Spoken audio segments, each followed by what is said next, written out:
Hello guys, स्वागत है आपका सिटीजन जी चैनल पर। और आज आप देखने वाले हो 2020 में आई psychological thriller film Don't Tell a soul.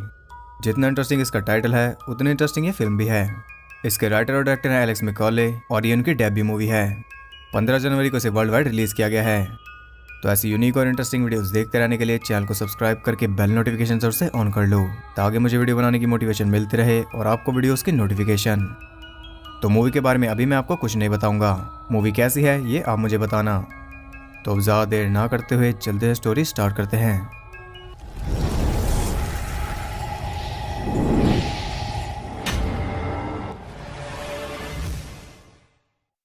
Movie के स्टार्ट में हम देखते हैं दो भाइयों को जिनका नाम है मैट और जोई। ये दोनों कहीं पर चोरी करने जा रहे हैं। वो जाते हैं एक घर पे जो कि पूरी तरह कवर्ड था। मे भी वहाँ पर पेस्ट कंट्रोल चल रहा है। हमें पता चलता है कि वो घर एक बूढ़ी औरत का है जो कि अभी वहाँ पर नहीं है। और मैट के पास पक्की जानकारी है कि उस घर में $10,000 से ज़्यादा पड़े हैं। उसे एग्जैक्ट जगह भी पता है। मैट ने बड़ी चालाकी से रॉबरी प्लान की है। यहाँ में ये भी पता चल जाता है कि मैट बहुत क्रूल है। वो जोई को बहुत बुरी तरह ट्रीट करता है। घर में खुद एंटर होने के बजाय वो जबरदस्ती जोई को अंदर भेजता है। घर में पॉइजनस गैस है, इसलिए जोई ने एक मास्क पहना हुआ है। वो जल्दी से पैसे उठाकर बाहर आ जाता है और हम देख सकते हैं कि पैसे सच में बहुत ज्यादा हैं। अब वो दोनों जल्दी से वहां से निकल रहे थे, तभी उनके सामने एक सिक्योरिटी गार्ड आ जाता है। जितनी तेज हो सके उतनी तेज वो दोनों भागते हैं और वो गार्ड उनके पीछे ही था। अचानक भागते भागते वो गार्ड एक खोल में गिर जाता है। जोई मैट को इसके बारे में बताता है और उसके लिए तो एक गुड न्यूज़ थी, इससे अच्छा तो हो ही नहीं सकता था। वो जोई को लेकर चुपचाप घर पहुंच जाता है। भागते भागते जोई ने अपना गैस मास्क भी गिरा दिया था। ये हम देखते हैं कि उन्होंने ये चोरी अपनी मॉम के लिए की है। उनके डैड की पिछले साल डेथ हो गई थी और उनकी मॉम को लंग कैंसर है। अब घर का पूरा बोझ है मैट के ऊपर, इसलिए उसने ये चोरी की ताकि वो अपनी मॉम की दवाई का और घर का खर्चा चला सके। जो एक बार फिर मैट से बात करता है उस गार्ड के बारे में, लेकिन मैट को उसकी जरा भी परवाह नहीं थी। और वो जोई को भी समझा देता है कि अगर वो गार्ड बाहर निकल गया तो वो दोनों सीधा जेल में जाएंगे। मैट की बात से वो डर तो गया था, लेकिन फिर भी उसे गार्ड की चिंता हो रही थी। इसलिए सुबह होते ही वो सबसे पहले उसे चेक करने जाता है। वो बिना शक्ल दिखाए उससे बात कर रहा था। वो गार्ड बताता है कि उसका पैर टूट चुका है। वो जोई को मदद लाने के लिए कहता है, लेकिन जोई ये नहीं कर सकता।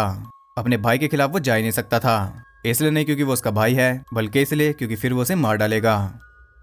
यहाँ हमें पता चलता है कि उस गार्ड का नाम हैम्बी है और वो होल कम से कम भी 20 फीट गहरा है, इसलिए हेनरी चाहे कितना भी जोर लगा ले वो बाहर नहीं निकल सकता। प्लस वो इंटेंस पेन में है, उसे जल्दी से हेल्प चाहिए। वो जोई से बहुत मदद मांगता है, लेकिन जोई उसकी मदद नहीं कर सकता, लेकिन वो करना चाहता था। इसलिए वो सीधा जाता है मैट के पास और उसे बता देता है कि उनकी वजह से वो गार्ड फंस चुका है। अब यहाँ मैट उसे एक पंच मारता है क्योंकि जोई इसकी बात नहीं सुन रहा। यहाँ पर मैट उसे ब्लैकमेल करता है।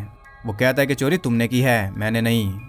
इसी एक लाइन से हमें पता चल जाता है कि वो सिर्फ नाम का बड़ा भाई है और चोरी के लिए उसने जो प्लानिंग की थी, जोई को घर में भेजना भी उसी प्लानिंग का हिस्सा था, ताकि अगर कुछ गड़बड़ हो जाए तो वो साफ निकल सके।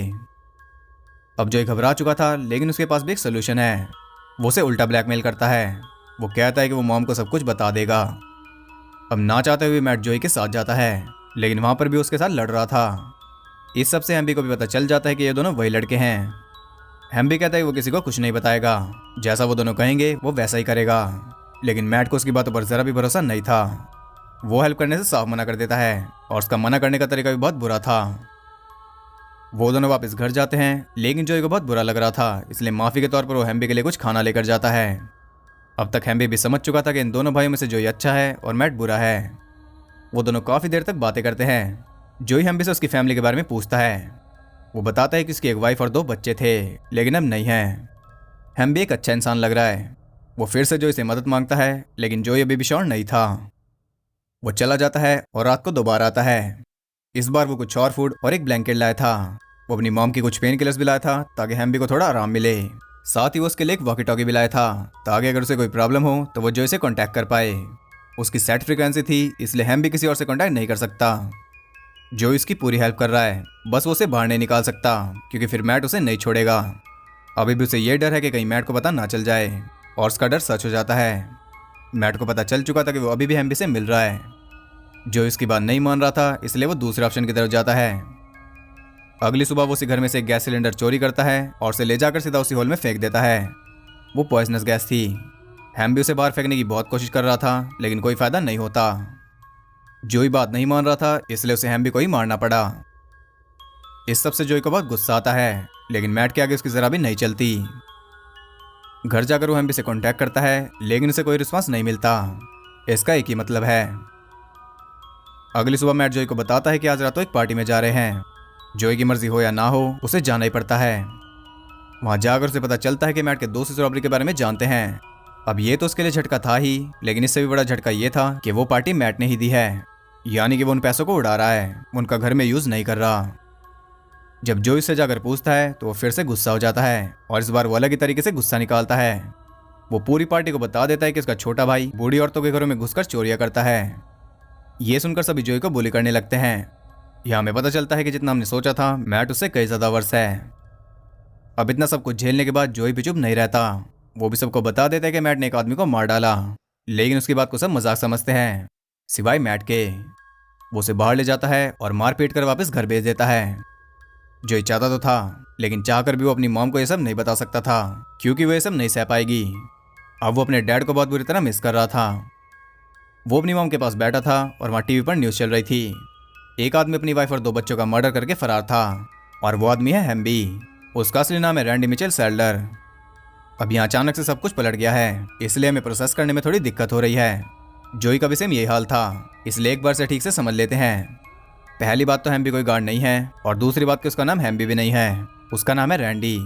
उसने गार्ड को मारकर उसके कपड़े चुराए होंगे, और तभी गलती से ये दोनों भाई उसके सामने आ गए। यानी कि वो दोनों अपना क्राइम छुपाने के लिए भाग रहे थे, और रैंडी भी अपना क्राइम छुपाने के लिए उनके पीछे भाग रहा था। फर्क ये है कि उनका क्राइम था रॉबरी, और रैंडी का क्राइम है मर्डर, वो भी अपनी ही फैमिली का। अब आप सब कुछ समझ गए होंगे। खैर अब तो वो मर चुका है ना? मुझे ऐसा नहीं लगता। वो वॉकी के थ्रू जॉय से कांटेक्ट कर रहा है।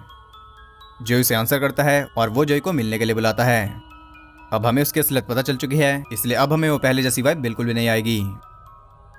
सुबह होते ही जॉय से मिलने जाता है, और यहाँ ये मिस्ट्री भी सॉल्व हो जाती है कि वो कैसे बचा। उसके पास जॉय का गैस मास्क है, जो कि उसने गिरा दिया था। अब यहाँ पर जॉय को उससे डरना चाहिए था, लेकिन अब भी वो आराम से बैठकर बात कर रहे थे। आपको ये अजीब लग सकता है, लेकिन अगर जॉय की साइड से देखोगे तो नहीं लगेगा। सगा भाई उसे इतना मारता पीटता है, और डैड की कमी से खल रही है। फ्रेंड उसका कोई है नहीं, मॉम को वो कुछ बता नहीं सकता। कुल मिला के वो एकदम अकेला है। अब तक रैंडी इकलौता इंसान है जिससे उसने इतनी बात की, इसलिए वो डर नहीं रहा। जॉय बताता है कि उसके डैड को किसी ने गोली मारी थी, वो बहुत ड्रिंक करने लगे थे। अब वो रैंडी से पूछता है कि उसने अपनी फैमिली को क्यों मारा। रैंडी कहता है कि कभी कभी हालात ऐसे हो जाते हैं, इसके अलावा उसे कुछ भी नहीं बताता। अब वो दोनों एक दूसरे को अच्छी तरह जान चुके थे, इसलिए रैंडी एक बार फिर से उससे मदद मांगता है। जो इसकी मदद के लिए तैयार था, लेकिन बदले में वो उससे एक प्रॉमिस लेता है कि वो मैट को सबक सिखाएगा, और ये तो रैंडी खुद ही चाहता था। जो घर पहुंचता है और वो देखता है कि मैट घर पर हंगामा कर रहा था। वो अपनी मॉम के ऊपर ही चिल्ला रहा था। यहाँ जोई को और यकीन हो जाता है कि जो वो कर रहा है एकदम सही कर रहा है। वो एक रस्सी लेकर रैंडी के पास जाता है और उसे एक पेड़ से बांध देता है। उस रस्सी के सहारे रैंडी किसी तरह बाहर निकल जाता है। अब रैंडी फ्री था, और तभी वो अपनी गन निकाल लेता है। इस पूरे टाइम उसके पास एक गन थी, लेकिन गड्ढे में उसका क्या करता। ये गन उसने जोई को मारने के लिए नहीं, बल्कि उसे देने के लिए निकाली है। जोई गन ले लेता है, और अब बारी थी उसकी। वो गन पॉइंट पर रैंडी से पूछता है कि उसने अपनी फैमिली को क्यों मारा। रैंडी अभी भी उसे कुछ नहीं बताता, तब वो गन उसे वापस कर देता है। इसके बाद उसे अपने घर लेकर जाता है, और उसकी मॉम रैंडी को देखकर टेरिफाइड थी, लेकिन वो कर भी क्या सकती थी। उधर मैट उसी चोरी वाले घर को चेक कर रहा था, और वो देखता है कि वहां पर पुलिस मौजूद थी, यानी कि पुलिस को पता चल चुका है कि वहां पर चोरी हुई है। अब उसका सबसे पहला काम अपने भाई को सेफ रखना था, लेकिन ये सिर्फ मैं कह रहा हूँ, वो तो वही करता है जिसकी उससे उम्मीद की जा सकती है। वो सीधा पुलिस को जाकर बता देता है कि चोरी उसके छोटे भाई ने की है। उधर रैंडी उनके डैड का ट्रक लेकर वहां से जा रहा था, जो इसके साथ चलने के लिए कहता है, लेकिन वो उसे मना कर देता है। उसके जाने से पहले वो दोनों मैट को ढूंढने जाते हैं, और मैट सामने से पुलिस को लेकर आ रहा था, ऑब्वियसली जोई को पकड़वाने के लिए। यहाँ पर सिचुएशन बिगड़ जाती है। रैंडी दोनों पुलिस वालों को शूट कर देता है। इसके बाद उन दोनों भाइयों को लेकर उसी हॉल पर जाता है, और यहाँ वो कमांड जोई के हाथ में देता है। वो मैट को उस हॉल में कुदा देते हैं, और जोई से अच्छी तरह आईना दिखाता है। जोई तो अब खुश था, लेकिन रैंडी के मन में अभी भी कुछ बचा है। वो जोई को भी हॉल में फेंक देता है।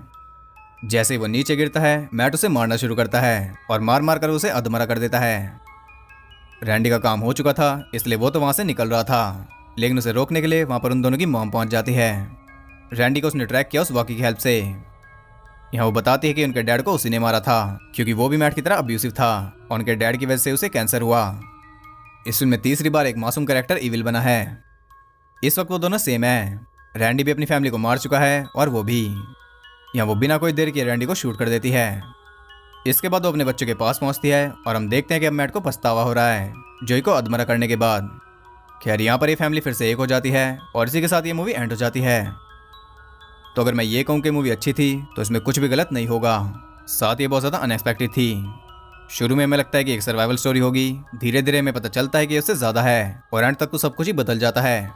अच्छे कैरेक्टर्स बुरे बनते जा रहे थे और एंड में बुरा कैरेक्टर अच्छा बन गया, अपने भाई को ऑलमोस्ट मारकर और से पुलिस में रिपोर्ट करके। जब असली ट्विस्ट रिवील हुआ उसके बाद से मूवी सेम नहीं रही। इसने एक अलग मोड़ ले लिया, लेकिन अच्छे वाला।